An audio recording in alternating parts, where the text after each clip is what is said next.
आपको लगता है कि बैठे बिठाए मौका दिया गया है? जब बात विकास पे हो सकती थी, बात डेवलपमेंट के इशू पे हो सकती थी, महंगाई पर हो सकती थी, उस समय पर सनातन को इस तरह से भद्दी बात कह के मौका तो खुद ही दे दिया है कांग्रेस और उसके अलायंस पार्टनर्स ने, आम आदमी पार्टी और उसके अलायंस पार्टनर्स ने, समाजवादी पार्टी और उसके अलायंस पार्टनर्स ने। निश्चित अमीश जी, किसी भी धर्म पर टिप्पणी करने को हम हरगिज बर्दाश्त नहीं करते हैं। और मैं तो कहता हूं कि प्रधानमंत्री जी को अगर वाकई चिंता है सनातन धर्म की, तो सबसे पहले जो कुठाराघात हुआ सनातन धर्म पे, उसकी आइडेंटिटी को तबाह किया गया कि आज कोई एक स्टूडेंट, कोई एक व्यक्ति जो सनातन धर्म का पालन करता है, वो अपने डॉक्यूमेंटेशन में सनातन धर्मी अपने आप को नहीं कह सकता, उसको क्लैरिफिकेशन करना चाहिए। दूसरा, एक बिल और लेकर के आना चाहिए कि अगर कोई व्यक्ति किसी धर्म की मूल आस्था के खिलाफ बकवास करता है, चाहे कोई सनातन धर्म पे करे, चाहे सिख धर्म पे करे, चाहे ईसाइयत पे करे, इस्लाम पे करे, किसी पे भी करे, चाहे प्रॉफेट मोहम्मद सल्लल्लाहु अलैहि वसल्लम पे करे, श्री राम पे करे या नानक गुरु पे करे, उन सबको विद इन 90 डेज उनको पनिशमेंट सुनिश्चित करना चाहिए। ये अगर प्रधानमंत्री जी वाकई चिंतित है, सरकार आपकी है सर, और आपने उदय निधि को, अगर वाकई आपकी ये विचारधारा है, उदय निधि के ऊपर यूएपीए क्यों नहीं लगाया आपने? तो उदय निधि को डिफेंड कौन कर रहा है? नहीं, मैं आपको रोकूंगा, आपको रोकूंगा और एक काउंटर सवाल पूछूंगा। उदय निधि को डिफेंड कौन कर रहा है? कांग्रेस डिफेंड कर रही है, मल्लिकार्जुन खड़गे के सपुत्र ने डिफेंड करने का प्रयास किया। उसके बाद स्वामी प्रसाद मौर्य क्या कह रहे हैं? हिंदू धर्म एक धोखा है। डिफेंड कौन कर रहा है इन लोगों को? मैं तो अमीश जी, मैं तो कह रहा हूं इस बात, यही तो मैं कह रहा हूं कि भारत सरकार के अधीन सब लोग हैं, उनके खिलाफ सरकार हलफनामा दाखिल करे और उन पर कानूनी कार्रवाई लगाए, एनएसए लगाए। जो उनको डिफेंड कर रहा, सच्चाई सामने आ जाएगी। उदय निधि पर भी मुकदमा दर्ज कीजिए, स्वामी प्रसाद मौर्य पे भी कीजिए, सब पे कीजिए। लेकिन प्रॉब्लम यह है कि सिर्फ राजनीति दोनों तरफ से लोगों को करना है, ना किसी को सनातन से प्रेम है, ना किसी को दूसरों से प्रेम है, खाली मुद्दों। लेकिन ये क्या जी गौरव भाटिया, गौरव भाटिया रिप्लाई, वो कह रहे सरकार तो आपकी है, एक्शन तो आपको करना है, लेकिन अब जैसा प्रधानमंत्री बोल रहे हैं, जगत प्रकाश नड्डा बोल रहे हैं, बीजेपी के अध्यक्ष, कि इस अलायंस का एजेंडा है सनातन को टारगेट करना, और ये एजेंडा आपको सूट भी कर रहा है क्योंकि आपकी पिच पर है ये। देखिए अमीश जी, ये लोग क्या सनातनी को निपटाएंगे? अपने बीच की तनातनी को तो निपटा नहीं पा रहे हैं। हम सब देख रहे हैं कैसे पापी आप और कांग्रेस पार्टी में लड़ाई चल रही है, किस तरह से ममता बनर्जी और कांग्रेस में लड़ाई चल रही है। मैं इतना ही कहूंगा, शदाब को संविधान पढ़ना चाहिए। अगर ये कहते हैं उदय निधि पे कार्रवाई नहीं हो रही है, तो लॉ एंड ऑर्डर तो स्टेट गवर्नमेंट के अंडर में आता है, इनको शायद जानकारी नहीं है। लेकिन उन्होंने एक बात कही, इन्होंने कहा एक बिल आना चाहिए।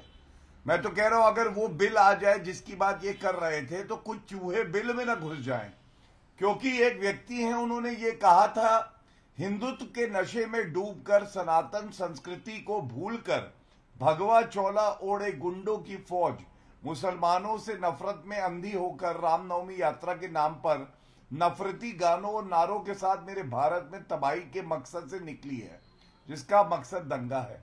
अब ये वाला चूहा कहीं बिल में तो नहीं चला जाएगा? जब बिल आ जाएगा, ये जो ट्वीट है ये शादाब चौहान का ही है। अब आप बताइए किस तरह से नफरत फैला रहे थे हमारे धर्म के लिए, लेकिन हमारे यहाँ नहीं कहा जाता कि सजाए ईश्वर की एक ही सजा, सर तन से जुदा, सर तन से जुदा। छोटे भाई रहोगे क्योंकि हमारी मिट्टी का रिश्ता है, हमारे वतन का रिश्ता है। और एक बात मैं और बता दूं कि अगर कभी चाहे आप ही के धर्म का व्यक्ति दूसरे देश से आए और आप पे अगर हमला करे, तो भी अगर कोई खड़ा होगा तो वो व्यक्ति गौरव भाटिया होगा, भाजपा के नेता होंगे, चाहे विचारधारा कितनी भी अलग हो। हम ये नहीं कहेंगे कि इनको नष्ट कर दो, इनको इरेडिकेट कर दो, ये एड्स है, डेंगी है, मलेरिया है, ये कुष्ठ रोग है, ये हम नहीं कहेंगे। और शदाब आज माफी भी मांगो। शिवलिंग के लिए आपने क्या कहा था कि जज इसको भी सील कर दे, फुटपाथ पे जो पत्थर होते हैं। आप देखिए अमीश जी, किस तरह से हमारी भावनाओं को ठेस पहुंचाते हैं लोग, और यहाँ बैठ के फिर ज्ञान बांटते हैं, प्रवचन देते हैं। आज मौका है, माफी मांग के कहो ये ट्वीट गलत था और इसको डिलीट कर दो। मैं समझता हूँ एक अच्छी शुरुआत। शदाब चौहान रिप्लाई।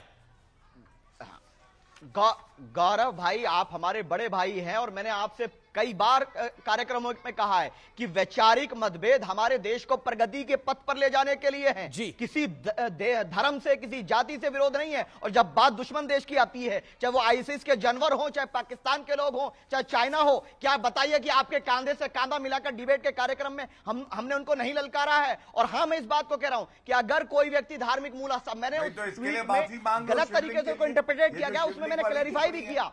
मैंने क्लैरिफाई किया कि मैं कभी किसी की मूल आस्था के प्रति न कभी पर आपने ये किया था, उसका विरोध करता हूं। पर आपने ये किया था, एक शब्द बोलता मैं उसका विरोधी हूं। पर आपने ये किया था। माफी मांगने में क्या है? मैंने, आप छोटे भाई हो, मैं बड़ा भाई हूं, आपको नसीहत दे रहा हूं, माफी मान लो, कह दो ये ट्वीट गलत था। गौरव भाई, मैं तो स्वीकार कर रहा हूं इस बात को कि मैंने, जब उसमें मुझे प्रतीत हुआ कि लोगों ने गलत समझा, मैंने उसमें क्लैरिफाई किया कि नहीं, हमारा सवाल धर्म के प्रति नहीं है, हमारा सवाल जो संवैधानिक अधिकार है, न्याय व्यवस्था पर, उससे सवाल था। अगर गलत उसको समझा गया तो उसके लिए हमें कोई प्रॉब्लम नहीं है, भागने वाले। लेकिन ये बताइए कि उदयनिधि पर कार्रवाई कब होगी? उदयनिधि पे कार्रवाई कब होगी गौरव भाई? मैं पूछ रहा हूं आपसे। गौरव गलत बात। हाँ, तो गुंडों की फौज है, भगवा चोला ओढ़े गुंडों की फौज। अगर आपको कोई कहे जालीदार टोपी लगाए गुंडों की फौज, आपको अच्छा लगेगा? मैं पूछ रहा हूं। अच्छा, एक सवाल मेरे मन में आया, क्योंकि सुन लीजिए। जी, okay, Shadab Chauhan 10 second reply, 10 second reply. ये भगवाधारी गुंडे क्या होते हैं? अगर कोई व्यक्ति, अगर कोई व्यक्ति टोपी ओढ़ करके, नारा लगा करके इस्लाम का बेगुनाहों पर अत्याचार करेगा, बेगुनाहों को मारेगा, हमारे हिंदू भाइयों पर अत्याचार करेगा, शोषण करेगा, तो शादाब उनको भी गुंडा कहेगा। और अगर कोई गोडसे की विचारधारा वाला होगा, उसको भी गुंडा कहेगा। हम ये नहीं करते, दो तरफा बात नहीं करते गौरव भाई।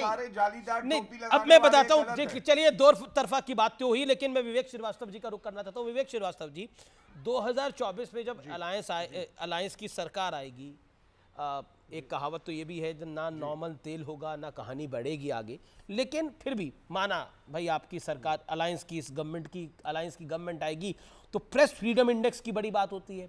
तो ये प्रेस फ्रीडम इंडेक्स का क्या होगा? आप तो पत्रकारों को बैन कर रहे हैं, बड़े बड़े मीडिया समूह को बैन कर रहे हैं, एडिटर इन चीफ्स को बैन कर रहे हैं, मैनेजिंग एडिटर्स को बैन कर रहे हैं। मैं ये समझ में नहीं आ पा रहा कि ये प्रेस फ्रीडम इंडेक्स इससे आगे बढ़ जाएगा क्या? मतलब ये तो इंदिरा गांधी जी ने जब इमरजेंसी लगाई थी तब नहीं हुआ था ये। अच्छा, ये आए क्यों है, ये तो पूछ लीजिए। आप समझिए, ये आए क्यों आपके कार्यक्रम में? हैं और नौकरी पेशा बहुत से पत्रकार हैं। अमीश भाई सुनिए जी, बहुत से पत्रकार नौकरी पेशा हैं, सबको अपना पेट भरना है, सबके अपने परिवार हैं, सबका अपना कैरियर है। सरकार की तरफ से इतना ज्यादा प्रेशर पत्रकारों और चैनलों पर है कि बहुत जगहों पर एक पर्टिकुलर एजेंडा को पत्रकारों को भी फॉलो करना पड़ता है। ये जो INDIA की पॉलिसी अगर आएगी, इससे सबसे ज्यादा बेनिफिट पत्रकारों को ही होगा।